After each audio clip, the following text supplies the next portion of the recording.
This is a TLC recording. All TLC recordings are in the public domain. Frankenstein by Mary Shelley. Chapter 8. We passed a few sad hours until 11 o'clock, when the trial was to commence. My father and the rest of the family being obliged to attend as witnesses, I accompanied them to the court. During the whole of this wretched mockery of justice, I suffered living torture.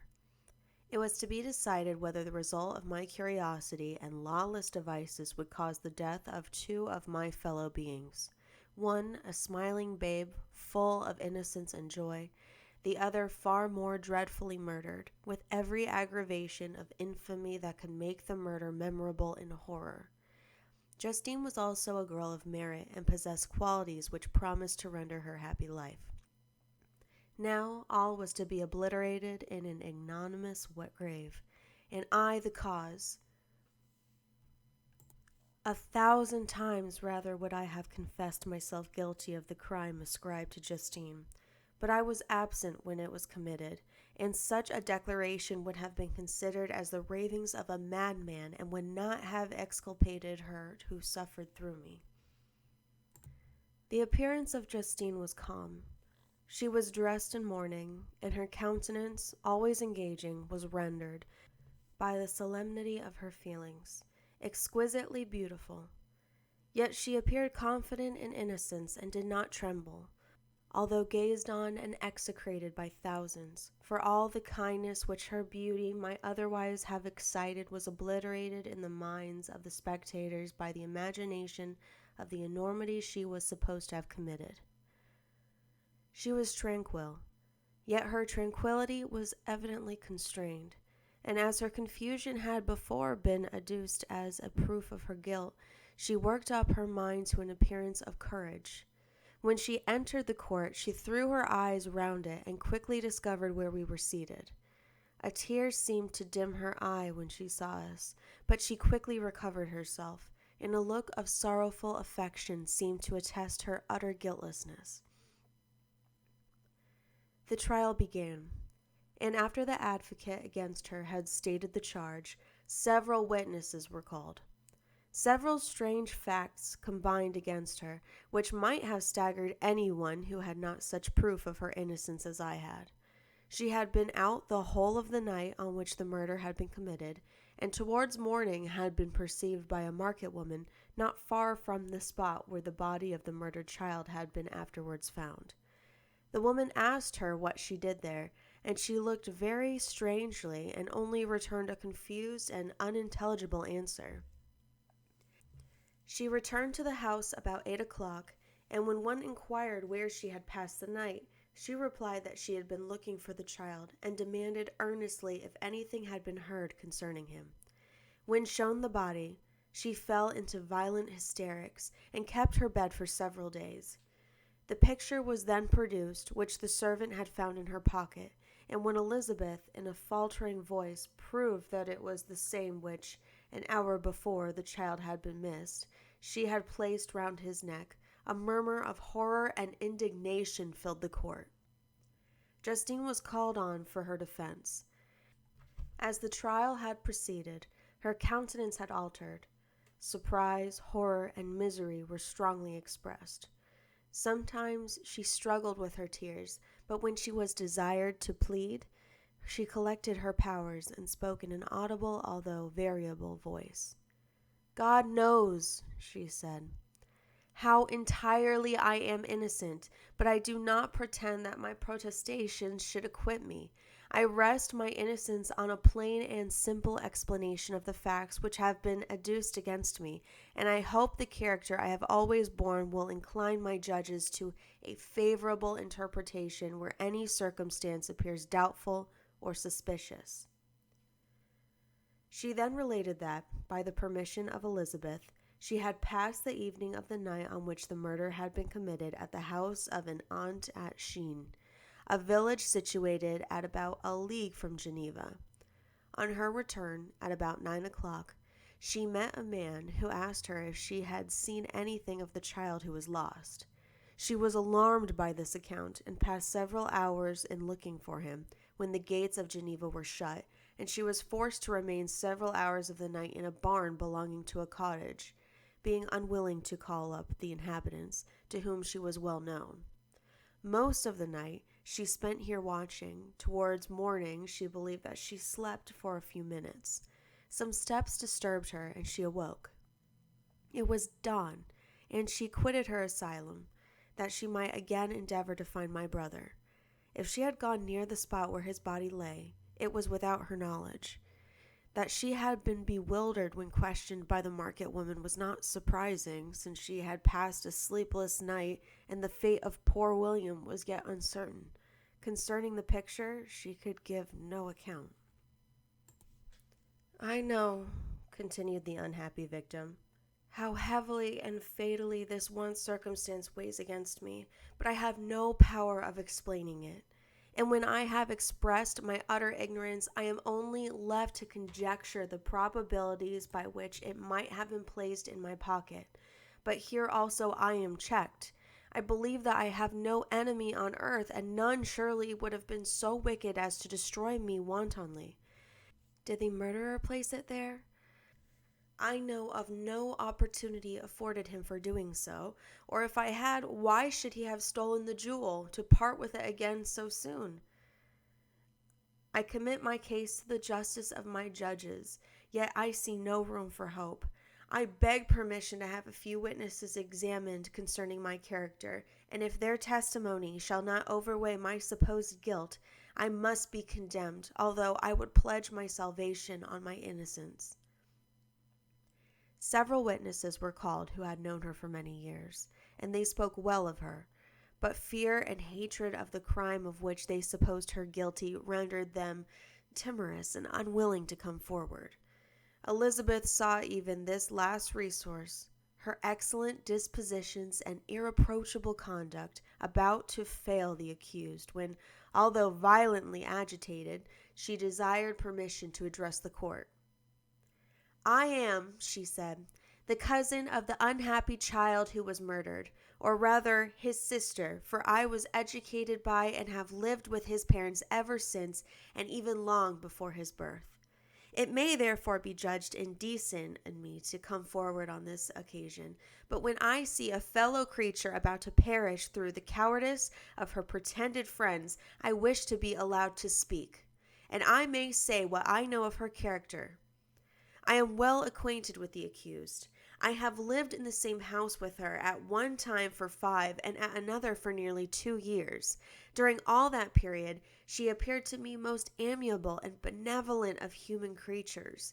She nursed Madame Frankenstein, my aunt, in her last illness, with the greatest affection and care, and afterwards attended her own mother during a tedious illness, in a manner that excited the admiration of all who knew her, after which she again lived in my uncle's house, where she was beloved by all the family. She was warmly attached to the child who is now dead, and acted towards him like a most affectionate mother. For my own part, I do not hesitate to say that, notwithstanding all the evidence produced against her, I believe and rely on her perfect innocence. She had no temptation for such an action. As to the bauble on which the chief proof rests, if she had earnestly desired it, I should have willingly given it to her, so much do I esteem and value her." A murmur of approbation followed Elizabeth's simple and powerful appeal, but it was excited by her generous interference, and not in favor of poor Justine, on whom the public indignation was turned with renewed violence, charging her with the blackest ingratitude. She herself wept as Elizabeth spoke, but she did not answer. My own agitation and anguish was extreme during the whole trial. I believed in her innocence. I knew it. Could the demon who had, I did not for a minute doubt, murdered my brother also in his hellish sport, who have betrayed the innocent to death and ignominy?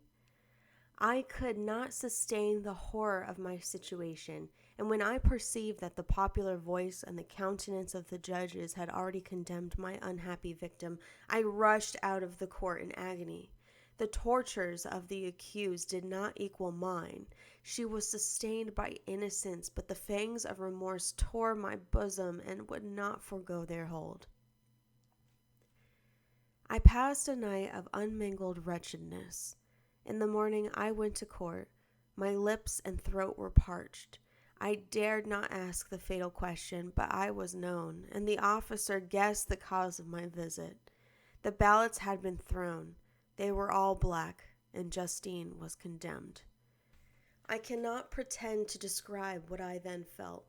If I had before experienced sensations of horror, and I have endeavored to bestow upon them adequate expressions, but words cannot convey an idea of the heart-sickening despair that I then endured.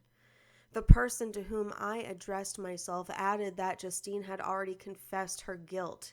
That evidence, he observed, was hardly required in so glaring a case, but I am glad of it, and indeed none of our judges like to condemn a criminal upon circumstantial evidence, be it ever so decisive. This was strange and unexpected intelligence. What could it mean? Had my eyes deceived me? And was I really as mad as the whole world would believe me to be if I disclosed the object of my suspicions? I hastened to return home, and Elizabeth eagerly demanded the result. "My cousin," replied I, "it is decided as you may have expected. All judges had rather that 10 innocent should suffer than that 1 guilty should escape. But she has confessed." This was a dire blow to poor Elizabeth, who had relied with firmness upon Justine's innocence.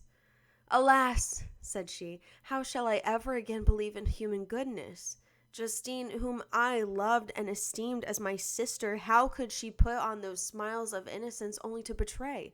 Her mild eyes seemed incapable of any severity or guile, and yet she has committed a murder." Soon after we heard that the poor victim had expressed a desire to see my cousin.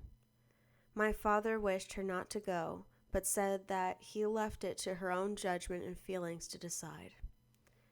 "Yes," said Elizabeth, "I will go, although she is guilty, and you, Victor, shall accompany me. I cannot go alone." The idea of this visit was torture to me, yet I could not refuse.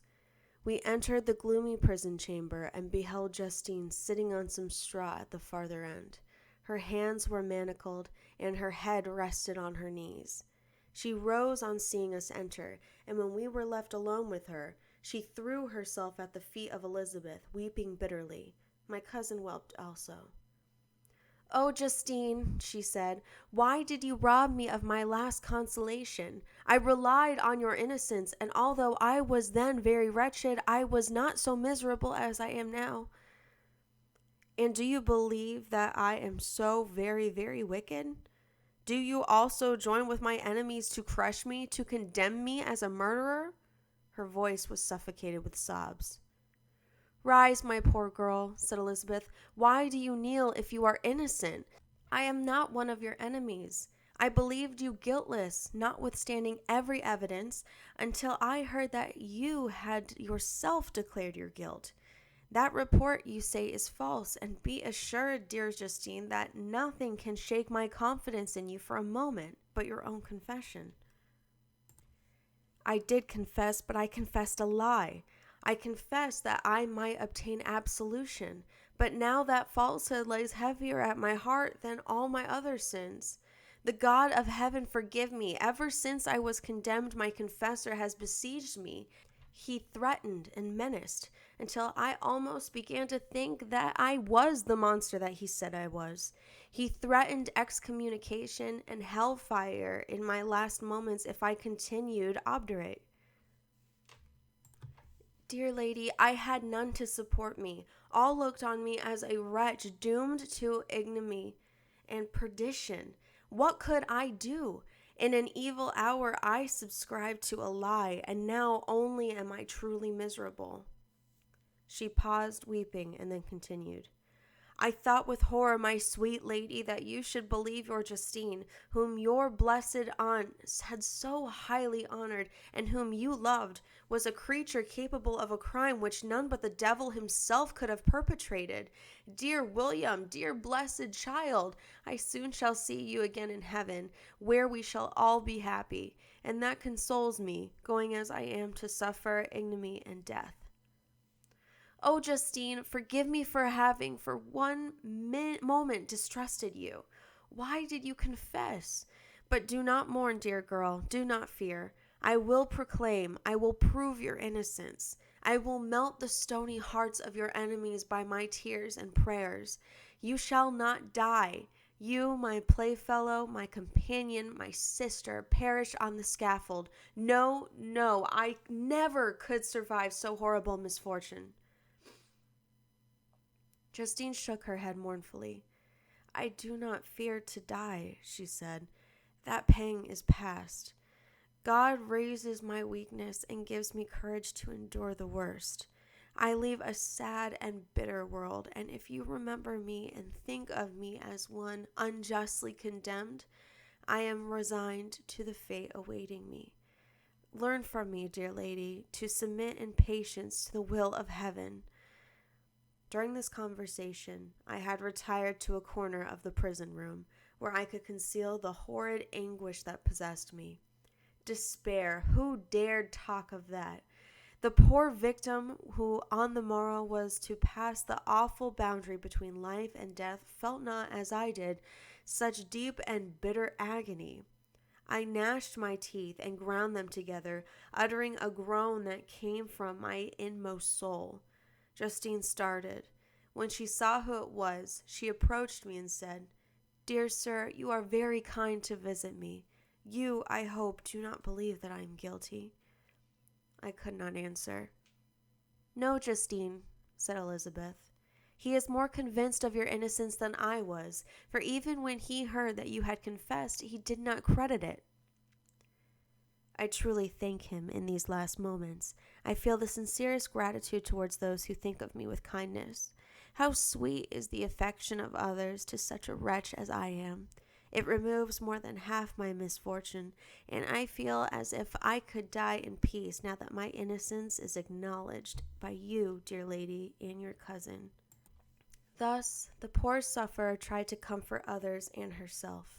She indeed gained the resignation she desired, but I, the true murderer, felt the never-dying worm alive in my bosom, which allowed of no hope or consolation. Elizabeth also wept and was happy, but hers also was the misery of innocence, which, like a cloud that passes over the fair moon, for a while hides but cannot tarnish its brightness. Anguish and despair had penetrated into the core of my heart. I bore a hell within me which nothing could extinguish. We stayed several hours with Justine, and it was with great difficulty that Elizabeth could tear herself away. I wish, cried she, that I were to die with you. I cannot live in this world of misery. Justine assumed an air of cheerfulness, while she with difficulty repressed her bitter tears. She embraced Elizabeth and said in a voice of half-suppressed emotion, Farewell, sweet lady, dearest Elizabeth, my beloved and only friend. May heaven in its bounty bless and preserve you. May this be the last misfortune that you will ever suffer. Live and be happy, and make others so. And on the morrow, Justine died. Elizabeth's heart-rending eloquence failed to move the judges from their settled conviction in the criminality of the saintly sufferer. My passionate and indignant appeals were lost upon them, and when I received their cold answers and heard the harsh, unfeeling reasoning of these men, my purposed avowal died away on my lips. Thus I might proclaim myself a madman, but not revoke the sentence passed upon my wretched victim. She perished on the scaffold as a murderess. From the tortures of my own heart, I turned to contemplate the deep and voiceless grief of my Elizabeth. This also was my doing, and my father's woe, and the desolation of that late So smiling home, all was the work of my thrice accursed hands. Ye weep, unhappy ones, but these are not your last tears. Again shall you raise the funeral wail, and the sound of your lamentation shall again and again be heard. Frankenstein, your son, your kinsman, your early, much-loved friend, he who would spend each vital drop of blood for your sakes, who has no thought nor sense of joy except as it is mirrored also in your dear countenances, who would fill the air with blessings and spend his life in serving you, he bids you weep, to shed countless tears, happy beyond his hopes, if thus inexorable fate be satisfied, and if the destruction pause before the peace of the grave have succeeded to your sad torments. Thus spoke my prophetic soul, as, torn by remorse, horror, and despair, I beheld those I loved spend vain sorrow upon the graves of William and Justine, the first hapless victims to my unhallowed arts. End of Chapter 8. Please click the link below to continue on to Chapter 9. This has been a TLC recording. Thank you for listening, and please be sure to subscribe.